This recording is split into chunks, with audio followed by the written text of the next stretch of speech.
Hi, this is Mans from Quest for a Farm, and I want to tell you about the 6 things that we did with our reasonable sized watermelon. It was not even huge, and all of the shelf stable stuff that we have produced.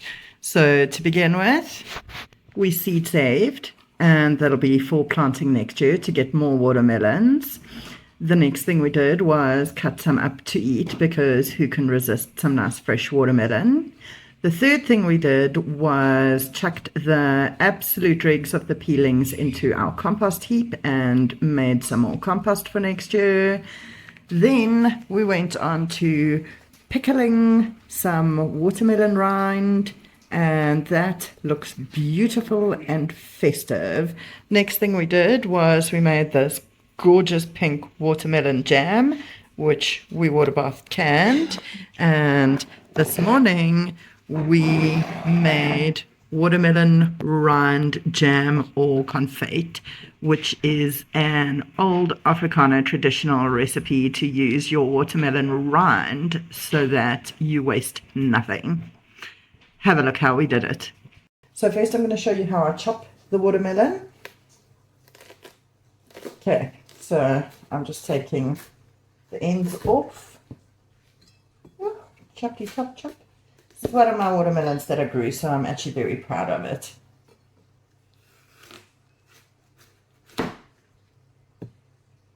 See? Beautiful and pink.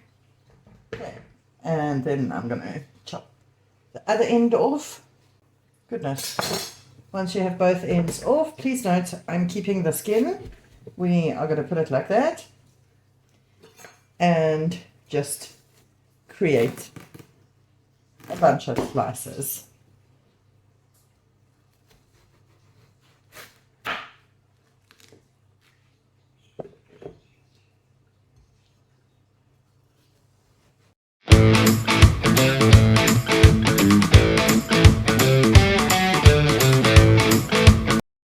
Okay, then I am going to show you how we chop it up into little pieces. Okay, so now what we're going to do is we're going to try and boot out most of these pips. Okay, we'll remove some more as we're going along, but for the most part, there, we will of course save those to do some planting next season. So then we are going to just cut little slices like that, and along the top cut our smaller pieces into our pot. Okay, you want to leave some of the red on your rinds, but not too much, so it should look like that. Driving down those country roads in my old beat-up truck, passing by the fields of gold and the barns that need some love. I see her standing by the fence. Okay, so thing number one to do is, here is our plate of the watermelon seeds that I took out, and easy peasy lemon squeezy. Just chuck them all in a glass of water. See all these little guys, the white ones that are floating, those are no good. But now we're gonna stir them up, rinsing them off essentially, and I'm gonna pass them through a strainer. Okay, then I'm just gonna strain this off. Okay, and then we can kind of pick our seeds out from here.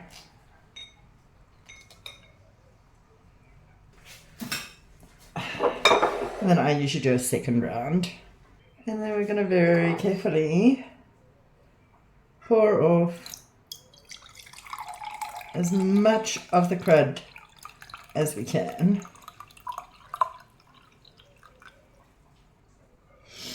And then pop them back through our strainer and back onto our little plate.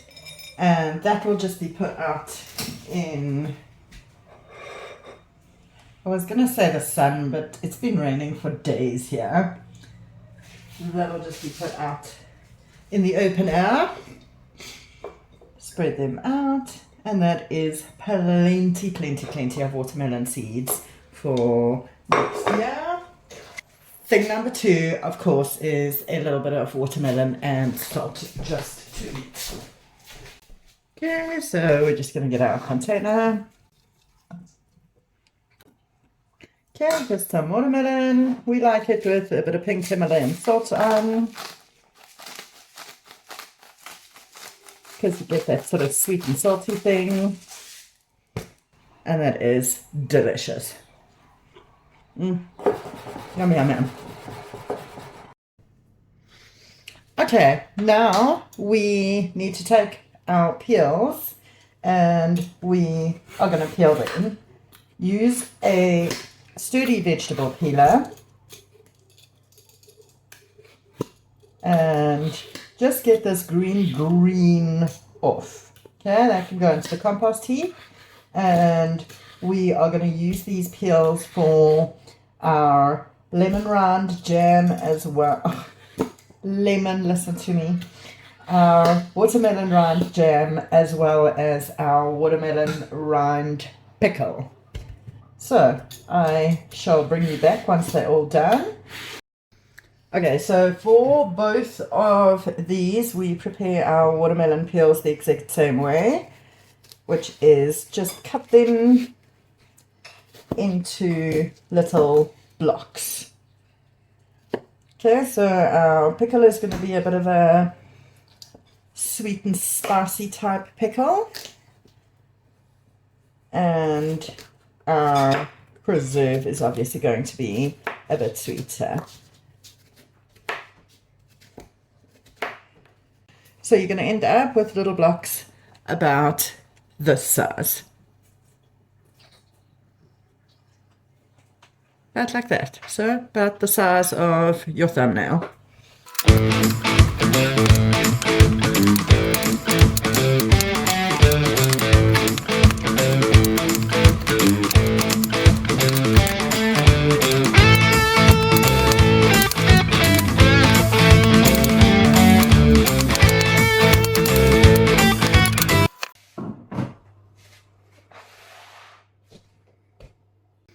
Okay, righty-ho, so this is all of our watermelon now. So now what we are going to do is we're going to split it in half. So half I'm making my pickle with, I'll do that today. And the other half I am doing my watermelon rind jam with, which needs to kind of soak and marinate overnight. You want, that looks about halves to me. So this is going to be my overnight jar. So what we're going to do with this is we're going to top it up with some water. Okay, just make sure it's nicely covered with your water. A little more. That should just about do it. Yep. Okay, so all the pieces can be freely moving around in there. And then we are going to add a good sprinkling of bicarbonate of soda.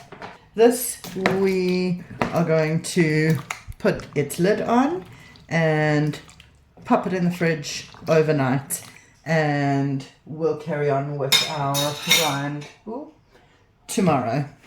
Okay, so I am going to bring back my watermelon and I'm going to measure roughly how much I have in here. So that's 7, and you could probably say 8. Yep. So I have about 8 cups of watermelon rind in here for my pickle. So what goes in next is a good sprinkle of salt. Okay, so for 8 cups of watermelon rind, I am going to do about the same amount of vinegar.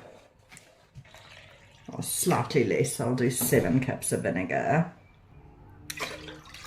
Okay, vinegar. Okay, then I am going to add about half a cup-ish of lemon juice.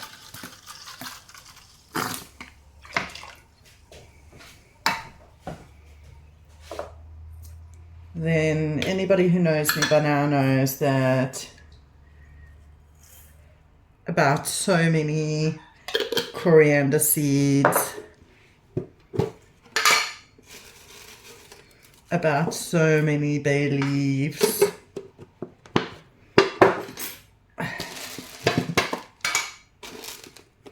about so many black peppercorns, and a few, very few, okay, so 5 this time, cloves. Just whole cloves, just like that. Okay, so today what I'm going to do that's a little different, because I want this to have a bit of a spice to it, but not be blow your head off hot. So I'm going to take one of my fresh grown jalapenos, stab it full of holes to release some of the heat. Okay, this is optional if you want a little bit of a spicy. And that is going to go onto the stove and start coming up to the boil while we start getting our jam ready.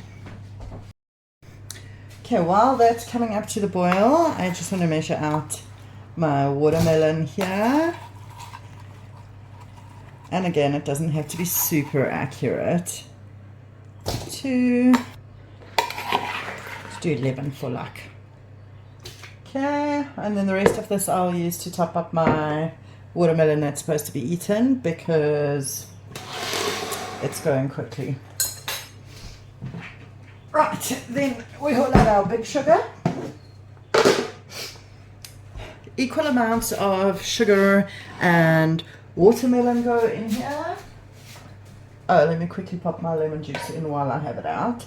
So again, about half a cup of lemon juice. This just helps your jam to set. Okay, and then equal amounts of lemon juice, so watermelon. So I'm going to actually put 10 cups of sugar in here, because the watermelon sort of makes little gaps. Okay, give this a nice big stir.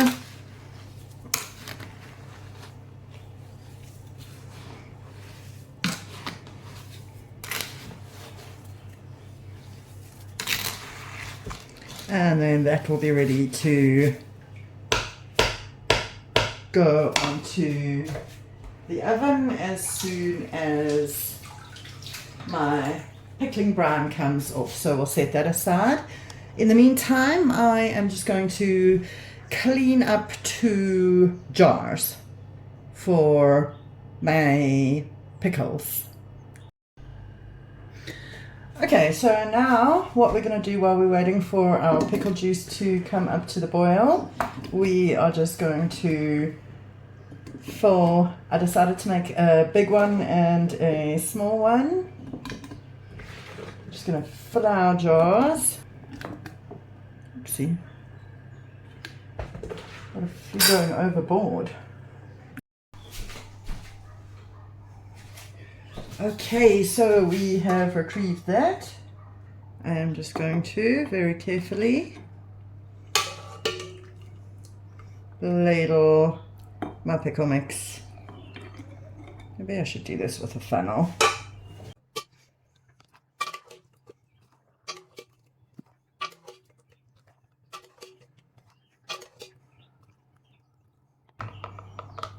Okay. Give it a tap tap just in case there are any bubbles. I snorted some of this vinegar right up my nose. Pop one of our... Oh, sorry audience, I didn't mean to kick you. Okay, and because this is not getting canned, we can close it up pretty tight. Okay, this big bottle is going with to my mom for our Easter celebrations. It looks nice and festive. So let's just top this little guy up. And then of course this little guy will be for home use. So as soon as it's come down to room temperature, you can put it in the fridge and eat as you please, probably within, gosh, I don't know, a day or two. So let's go out and check the progress on our jam.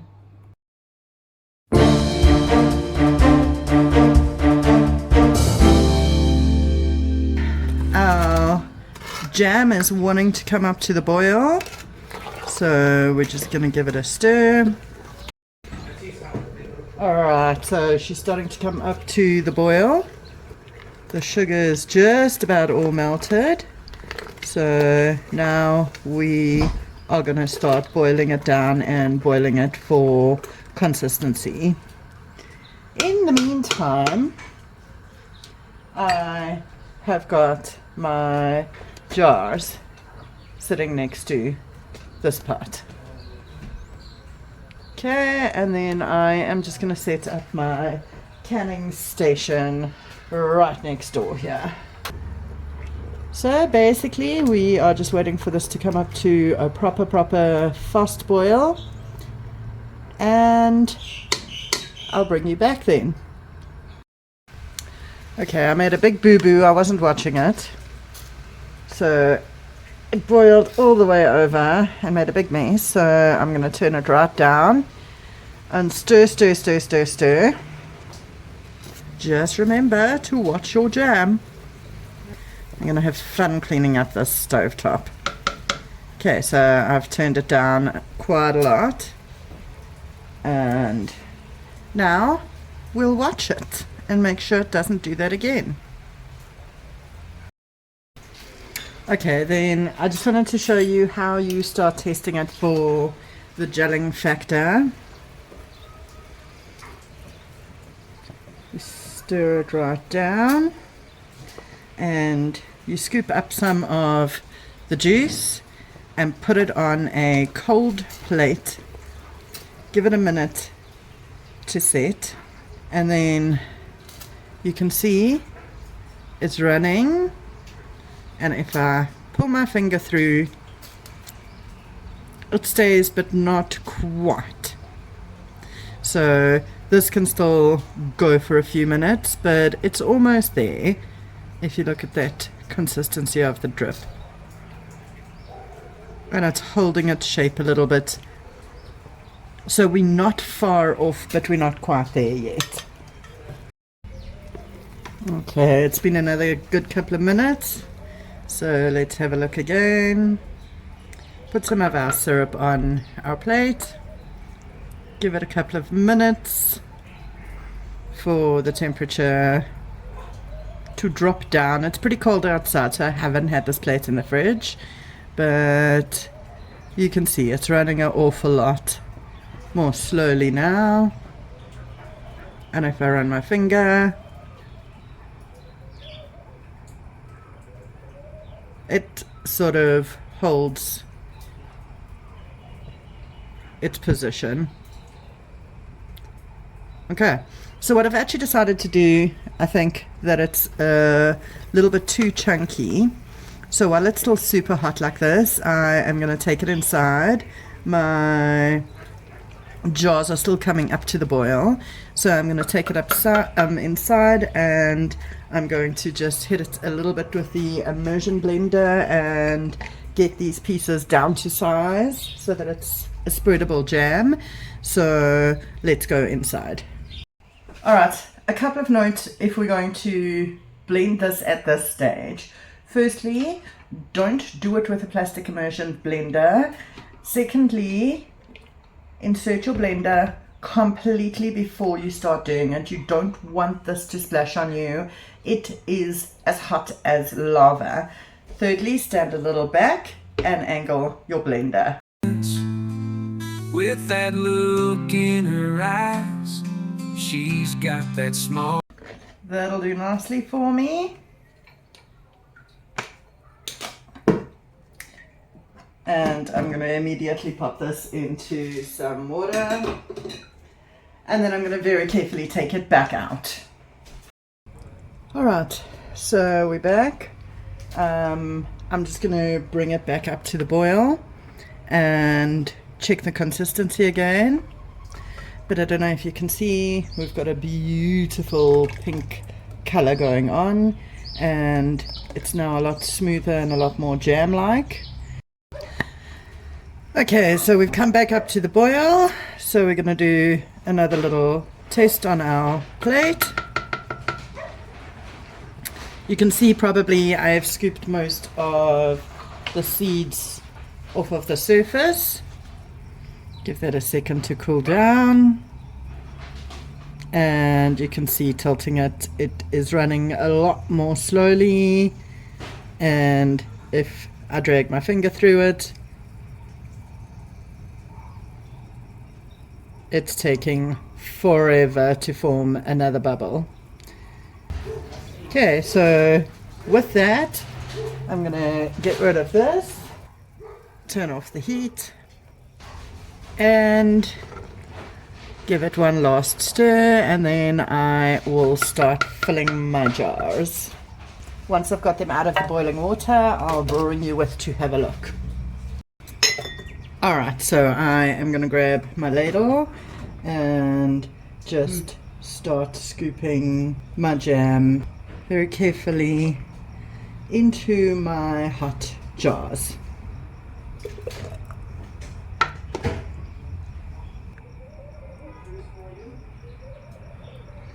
Right up to the very, very top, because remember we're hot packing, and then immediately putting on a canning lid and a ring as tight as we possibly can.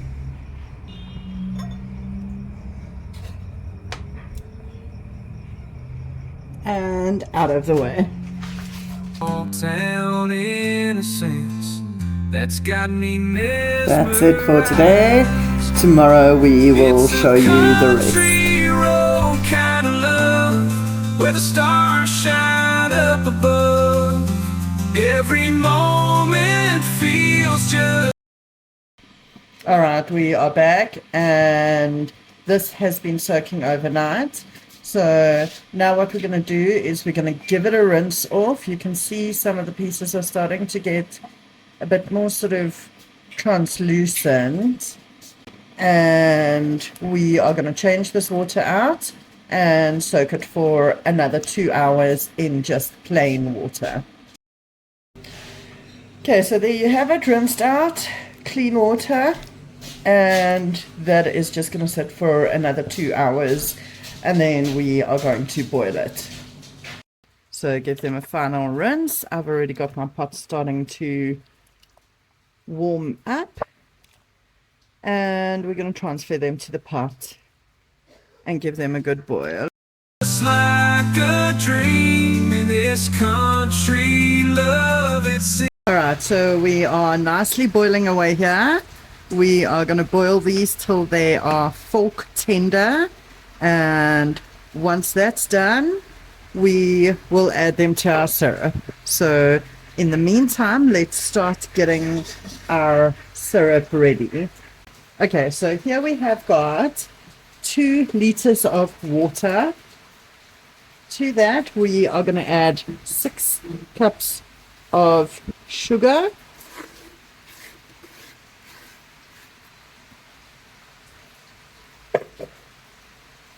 Give that a nice stir.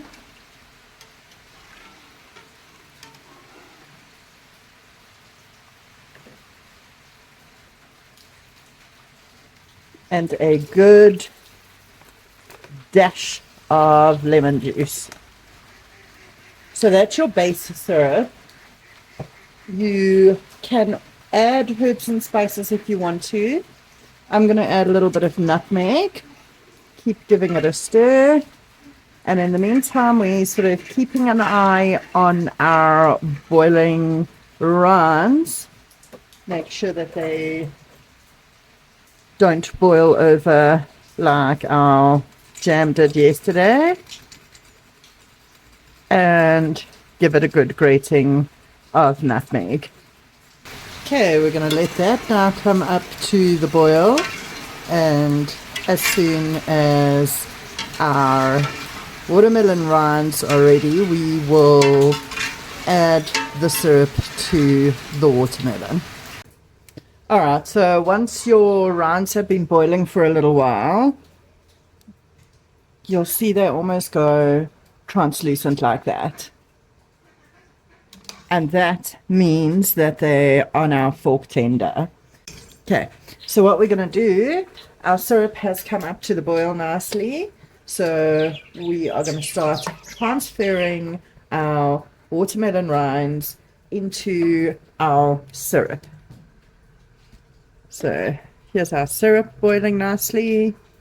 And we are going to boil them in the syrup for around 20 minutes. So we want them to take that syrup in nicely. In the meantime, I have started heating up my bottles in my water bath canner. We are going to water bath can this little lot.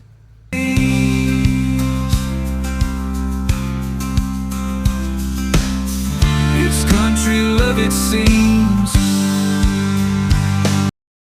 Okay, in the meanwhile, I have got my canning funnel.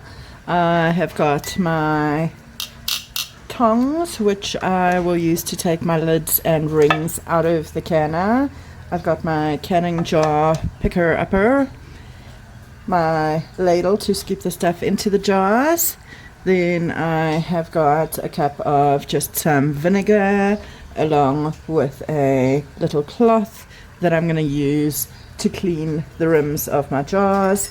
And then last but not least, I have my knife, which serves as my debubbler. We are ready to start filling our jars.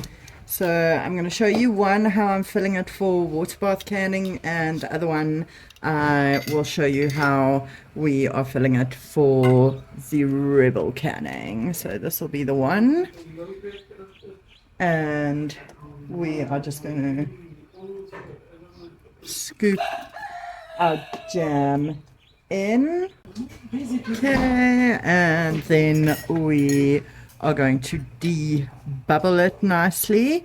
We want to leave about a 1/4 inch or so head space so that it can bubble and boil. And then we are going to take our little cloth, dip it into our vinegar, and just run around the edges. So we're feeling that there are not any cracks, and we are making sure that there's no spillage. And then we're going to grab our canning ring and close it up, finger tight. That is now ready to go into the water bath canner. So I'll do the rest, but in the meantime I am going to get my rebel canning one out. So rebel canning is a little different in terms of it doesn't get canned in a water bath canner. So if you're rebel canning, slightly different procedure. Everything's got to be piping hot. So here's our jar, and we are going to start scooping our jam into our jar. With the rebel canning, you want to, oh gosh, don't mess all over the place. You see, that's why I clean the rims. So with the rebel canning, you want to make sure that your jar is full to the absolute brim. And then I'm going to top it right off to the absolute brim. Very, very, very full. Then I'm going to grab out of my boiling water, I'm going to grab my lid and immediately get the lid on. Oh, that's not the right lid. Oh, it is. Okay, and then once I've got my lid on, I am going to tighten it as tight as I possibly can. So what you're trying to do is, you are trying to make the seal with the residual heat. Many people I've seen actually turn it upside down, and let it come up to room temperature like that, just in case. As you can see, there's a little bit of air there. And then what we're going to do is we are going to get our jars into our water bath canner. My water bath jars are going to go in. You'll see the level will rise, I hope, sufficiently when I put the second one in. There you go. So that is going to sit like that for about 20 minutes. There are two schools of thought. Some people say yes, it does have to cover the top. I say no, it doesn't, as long as it's kind of covering onto the lid. So we're going to let that go for 20 minutes and I'll bring you back and we'll see. So in the meantime, our Rebel canning one will cool in the upside down position. All right, we have now been canning our jars for 20 minutes. So let's take them out of the canner. There's one. I did actually end up putting another small jar that's mainly syrup in, but there are our two big jars, and you can see our gorgeous watermelon rind jam. And then here's our last little jar, and you should be hearing over, or well, at least I will hear over the next few minutes, that they pop and that seal sort of forms. Guys, thanks very much for joining us in processing a watermelon 5 different ways. Please hit that subscribe button, like, comment, share. It really does keep us motivated and it keeps you in touch with what we're getting up to next.